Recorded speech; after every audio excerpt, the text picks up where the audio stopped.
Hello दोस्तों, आप सभी का रॉकी सिंह ऑनलाइन क्लासेस में स्वागत है। ठीक है, हमने जो क्लास 8 का ठीक है ज्योग्राफी की जो सीरीज शुरू की है उसमें हम लोग का ये सेकंड पार्ट है, दूसरा पार्ट है। ठीक है, फर्स्ट चैप्टर का ये हम लोग का दूसरा पार्ट है। चैप्टर कौन सा है जी? संसाधन, रिसोर्सेज, इकाई फर्स्ट, क्लास 8। ठीक है, पार्ट 2 इसके बारे में हम लोग को पढ़ना है। हमने इसके पहले संसाधन के बारे में पढ़ लिया था और संसाधन को कितने भागों में बांटा गया है। ठीक है, प्राकृतिक संसाधन, मानव संसाधन और मानव निर्मित संसाधन। आज हम लोग प्राकृतिक संसाधन को पुनः क्या करेंगे, अलग अलग प्रकारों में डिवाइड करेंगे और उसके बाद से उन सब के बारे में हम लोग फिर से पढ़ना शुरू करेंगे। ठीक है, तो चलिए शुरू करते हैं। ठीक है, अब देखिए हम अब क्या करेंगे, तो प्राकृतिक संसाधन को बांटेंगे अलग अलग प्रकारों में। ठीक है, तो देखिए प्राकृतिक संसाधनों को हम माने 5 आधार के आधार पर बांटते हैं। माने किस आधार पर, किस बेसिस पर हम प्राकृतिक संसाधनों को ठीक है माने क्लासिफिकेशन करेंगे उसका ना, तो एक कैटेगरी के माने आधार पर करते हैं कि माने क्या होता है, माने किस आधार पर करेंगे। तो वही 5 आधार दिया गया है, 5 को कैटेगरी दिया गया है कि इस आधार पर हम प्राकृतिक संसाधनों को इतने भागों में बांटेंगे या फिर दूसरे आधार पर प्राकृतिक संसाधन दूसरे प्रकार का होगा। ठीक है, तो यही 5 आधार है। 5 आधार कौन कौन से हैं जी? तो पहला है विकास एवं उपयोग की दृष्टि से। ठीक है, विकास एवं उपयोग की दृष्टि से। दूसरा है उत्पत्ति के आधार पर। तीसरा है उपलब्धता के आधार पर। चौथा वितरण के आधार पर। और पांचवा है स्वामित्व के आधार पर हम प्राकृतिक संसाधनों को अलग अलग भागों में बांटेंगे। ठीक है, तो चलिए शुरू करते हैं। सबसे पहला है कि विकास एवं उपयोग के आधार पर, माने किस संसाधन का कितना विकास हुआ है और कौन से संसाधन का हम कितना उपयोग कर रहे हैं, इस आधार पर प्राकृतिक संसाधन को 2 भागों में बांटा गया है। ठीक है, या फिर विकास एवं उपयोग के आधार पर प्राकृतिक संसाधन 2 प्रकार के होते हैं। कौन कौन से हैं? पहला है वास्तविक संसाधन और दूसरा है संभाव्य संसाधन। ठीक है, फिलहाल इतना नाम इसका जानिए, इसके बाद हम सबका पूरा डिटेल में पढ़ेंगे। ठीक है, पहले आप लोग इतना समझ लीजिए कि कौन कौन से संसाधन है। ठीक है, इतना चलिए। उसके बाद से दूसरा है उत्पत्ति के आधार पर। ठीक है, कि माने कौन से संसाधन का उत्पत्ति कब हुआ है या फिर कैसे हुआ है। ठीक है, इस आधार पर कौन सजीव है कौन निर्जीव है। ठीक है, इस आधार पर हम लोग संसाधन को क्या भागेंगे जी? 2 भागों में बांटे हैं। एक होता है जैव संसाधन, दूसरा होता है अजैव संसाधन। एक में क्या होता है, सजीव वस्तुएं आती हैं, दूसरी में निर्जीव वस्तुएं आती हैं। इसे हम बाकी सब पढ़ेंगे आगे क्लास में।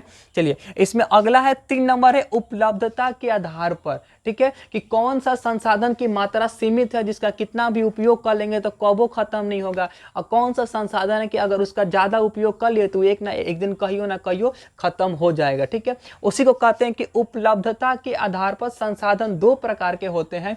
कौन कौन जी? नवीकरणीय संसाधन और दूसरा है जी अनवीकरणीय संसाधन। ठीक है, नवीकरणीय और अनवीकरणीय किस आधार पर होगा? तो उपलब्धता के आधार पर कौन सा संसाधन कितना मात्रा में है, कितना ज्यादा है कितना कम है, कब खत्म होगा कब खत्म नहीं होगा। ठीक है, उसके बाद से वितरण के आधार पर। वितरण का मतलब था कि कौन सा संसाधन कहाँ पाया जाता है। ठीक है, कौन सा संसाधन हर जगह मिलता है, कौन सा चीज जो केवल एक एक फिक्स एरिया में मिलेगा। ठीक है, तो उसके आधार पर हम संसाधन को भी क्या किए हैं जी? 2 भागों में बांटे हैं।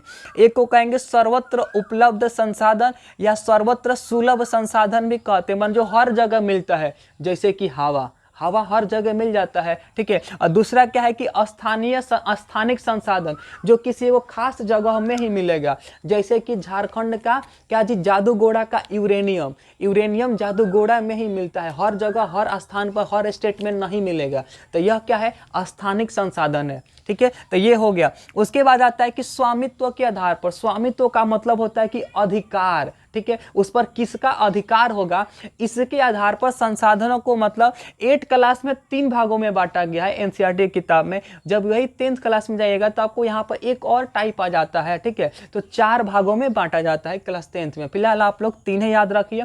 कौन कौन? तो पहला है निजी संसाधन, दूसरा है राष्ट्रीय संसाधन, तीसरा है अंतरराष्ट्रीय संसाधन। और 10th क्लास में कौन सा एक चौथा आता है? तो एक चौथा आता है सार्वजनिक संसाधन। ठीक है, निजी के बाद से यहाँ पर सार्वजनिक आ जाता है, मान जिस पर सब किसी का अधिकार हो, एक किसी का नहीं बल्कि सब किसी का अधिकार, जैसे कि स्कूल हो गया।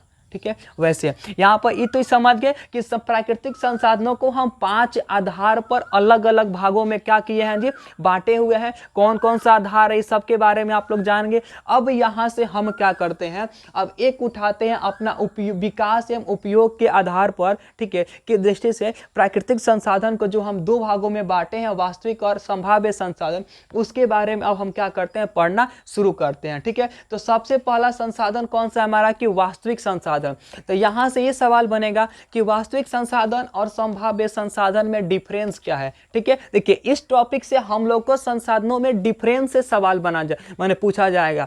कहेगा कि दो मैंने कह देगा कि वास्तविक और संभाव्य संसाधन में अंतर बताएं, नवीकरणीय और अनवीकरणीय संसाधन में क्या अंतर होता है ये बताएं, या फिर नवीकरणीय संसाधन को क्या करें, डिफाइन करें, परिभाषित करिए। ठीक है, इस तरह से सवाल बनेगा। तो हम क्या करते हैं, चलिए इसको पढ़ना शुरू करते हैं। तो देखिए सबसे पहला कौन सा है जी, वास्तविक संसाधन है।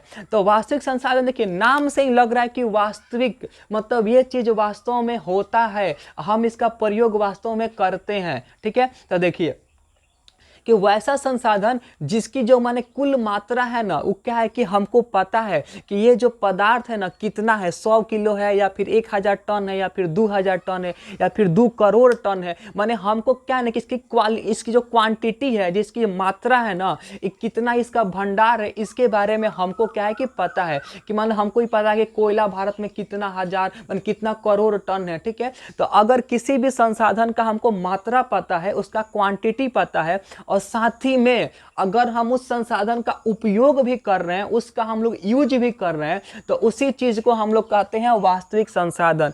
माने हमको ये पता है कि ये जो चीज है ना, ये 50 गो है, और इस 50 गो चीज में से हम क्या कर रहे हैं, रोज 1 गो से चाहे 2 गो से लिखने का काम भी करते हैं। हमको इसका नंबर भी पता है कि 50 तो है, और इसे हम लिखने का भी काम करते हैं, इसका माने हम यूज भी कर रहे हैं। तो उसी चीज को हम कहेंगे क्या, तब हम इसको क्या कहेंगे, वास्तविक संसाधन कहेंगे। तो उसी को यहाँ पर लिखे हैं कि जिस संसाधन की कुल मात्रा ज्ञात हो और उसका वर्तमान समय में उपयोग किया जा रहा हो, तो वैसे संसाधन को वास्तविक संसाधन कहते हैं। उसके बाद से आता है इसमें कि ऐसा मन कुछ एग्जाम्पल दीजिए, कुछ उदाहरण दीजिए कि हमको समझ में आए कि आखिर कौन कौन से। जैसे में हो जाता है आपको झारखंड राज्य का अभ्रक, जो झारखंड राज्य में अभ्रक है उसका हमका मात्रा फिक्स है, क्वांटिटी हमको पता है कितना है, और साथ ही में वहाँ से निकाला भी जाता है। सबसे प्रसिद्ध जगह है अभ्रक के लिए झारखंड में कोडरमा। और बिहार बोर्ड क्लास 10th में सवाल पूछा जाता है कि जो कोडरमा जगह है किस खनिज के लिए फेमस है, तो अभ्रक के लिए। आपको सब बताया जाएगा, थोड़ा सा इंतजार करिए। ठीक है, उसके बाद से क्या है, राजस्थान का तंबा। ठीक है, राजस्थान जो राज्य में तंबा के क्या है, खाने हैं, वहां से तंबा को निकाला जाता है, उसका प्रयोग किया जाता है। जगह कौन सा है, तो खेतड़ी जगह का नाम है, वहां पर राजस्थान में तंबा की खान है खेतड़ी। ये भी सवाल पूछता है कि खेतड़ी की खान है किस धातु के लिए फेमस है या फिर किस खनिज के लिए फेमस है, तो तांबा के लिए। कौन सा राज्य होगा, तो राजस्थान। इसके बाद से अगला है हमको ऑस्ट्रेलिया का सोना। ऑस्ट्रेलिया में जो सोना पाया जाता है उसको क्या है, वास्तविक संसाधन है। इसके बाद से मध्य प्रदेश का मैग्नीज। ठीक है, मध्य प्रदेश राज्य में जो मैग्नीज जो मैग्नीज खनिज पाया जाता है उसका उपयोग भी किया जाता है, और हमको उसकी मात्रा भी फिक्स है कि ये इतना ही टन है। ठीक है, तो ये सब क्या है, तो ये सब वास्तविक संसाधन के कुछ क्या है, तो एग्जाम्पल है, उदाहरण है। आपको अगर अपना नोट्स बनाना है या फिर आपको अगर अपना एग्जाम में या टेस्ट में इस क्वेश्चन को लिखना है, तो डिफिनीशन लिखने के बाद से आपको एग्जाम्पल जरूर देना है। ठीक है, ऐसा करने के बाद ही आपका जो आंसर होगा कंप्लीट माना जाता है और आपको नंबर फुल दिया जाता है। ठीक है, चलिए इसके बाद से हम अपने अगले टाइप की ओर आते हैं। हमारा अगला टाइप क्या है जी, अगला टाइप है संभाव्य संसाधन। ठीक है, देखिए नाम, देखिए नाम हिंदी से पढ़ रहे हैं तो आपको मैक्सिमम जो क्वेश्चन आंसर है ना, आपको नाम से ही स्पष्ट हो जाता है बहुत सारे क्वेश्चन का क्या जी डिफिनीशन या फिर ये चीज है क्या। इसका नाम क्या है जी, संभाव्य, मतलब इसकी संभावना है। ठीक है, संभाव्य का मतलब इसकी संभावना है उपयोग करने की, या फिर इसकी संभावना है संसाधन बनाने की। वास्तव में ये वर्तमान समय में संसाधन नहीं है, वास्तव में हम इसका प्रयोग नहीं करते हैं, यूज नहीं करते हैं। आप देखिए हमको क्या माने, वैसा संसाधन जिसका हमको क्या है ना, मात्रा फिक्स नहीं है कि 50 गो है कि 60 गो है कि इतना करोड़ टन है कि इतना केजी है, 10 केजी है, 20 केजी है, कितना है ना, हमको इसके बारे में कोई अंदाजा नहीं है। जब हम हमके बारे में इसका कोई अंदाज़ा नहीं है, और क्या है कि हम इसका न तो इस वर्तमान समय में माने आजकल प्रेजेंट टाइम में इसका प्रयोग भी नहीं करते, इसका यूज भी नहीं करते हैं, ठीक है।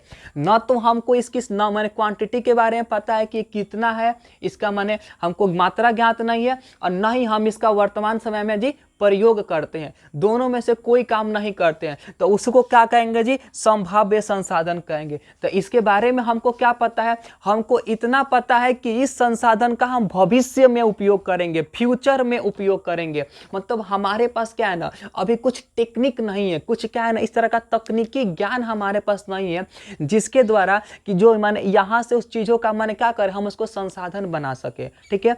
मतलब जो संभाव्य संसाधन है उसका क्या है जी, यहाँ पर लिखे हैं, इन संसाधनों का उपयोग भविष्य में करने की संभावना है, फ्यूचर में हम इसका उपयोग करेंगे, जब हमारे पास ऐसी टेक्नोलॉजी आएगी तब हम हो सकता है कि इसका उपयोग कर सके, ठीक है। तो उसी को कहते हैं संभाव्य संसाधन। जैसे कि देखिए कहा है, और इसका जो एग्जाम्पल है, ये सवाल पूछा जाता है, इस पर सबसे अधिक फोकस करना है। सवाल क्या है, तो केरल में मिलने वाला थोरियम, जो केरल राज्य में थोरियम मिलता है, ये खनिज है, ठीक है, वो किस तरह का संसाधन है, संभाव्य संसाधन है। दूसरा क्या है कि लद्दाख में पाया जाने वाला यूरेनियम, लद्दाख का यूरेनियम, और क्या जी, केरल का थोरियम, किस तरह का संसाधन है, संभाव्य। मतलब है कि केरल राज्य में थोरियम की हमको मात्रा माने ज्ञात नहीं है, और न ही हम थोरियम का प्रयोग वर्तमान समय में करते हैं। बस हमको पता है कि केरल राज्य में थोरियम यहाँ मिलता है,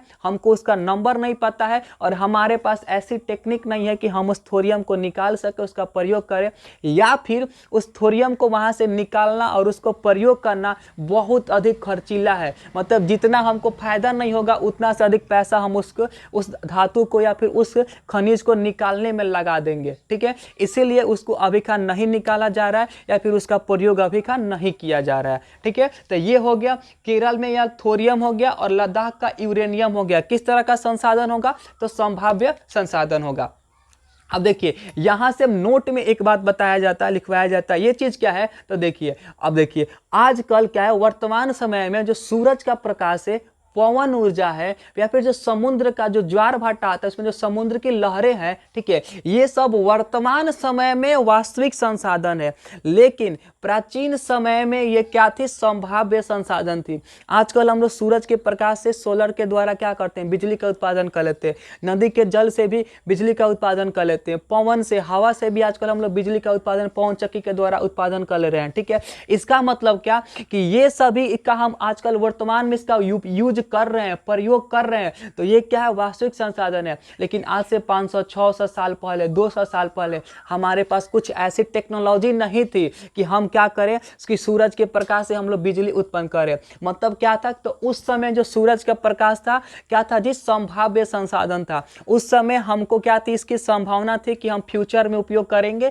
और वही आज फ्यूचर है, हम आज इसका सूरज के प्रकाश से बिजली का उत्पादन करते हैं, ठीक है। तो ये क्या हो गया, तो सूरज का प्रकाश हो गया, फिर से आपका क्या हो गया, समुद्र की लहरें हो गया, पवन हो गया, ये सब क्या है जी, अब आज के समय में वास्तविक संसाधन है। लेकिन पहले क्या थी, ये सब संभाव्य संसाधन थी। तो इसी को यहाँ पर नोट में लिखवाया गया है, ठीक है। इसको नोट कर लीजिएगा और इसको मतलब अच्छे से समझ लीजिएगा कंसेप्ट को। अभी हमारा कंप्लीट नहीं, इसमें कम से कम 4-5 टाइप मैंने क्या होते हैं पार्ट तो बनेगा। फर्स्ट लेसन है, पूरा आप लोग को ऑफलाइन क्लास की तरह पढ़ाया जा रहा है, जैसे क्लास में पढ़ाया जाता है वैसे हर चीज़ को डिफिनेशन लिखवाया जा रहा है, समझाया जा रहा है, ठीक है। थोड़ा सा टाइम लगेगा, ठीक है। तो आज इतना ही रहने देते हैं, अगले दिन हम लोग उत्पत्ति के आधार पर पढ़ेंगे संसाधन के बारे में, ठीक है। तब तक के लिए धन्यवाद।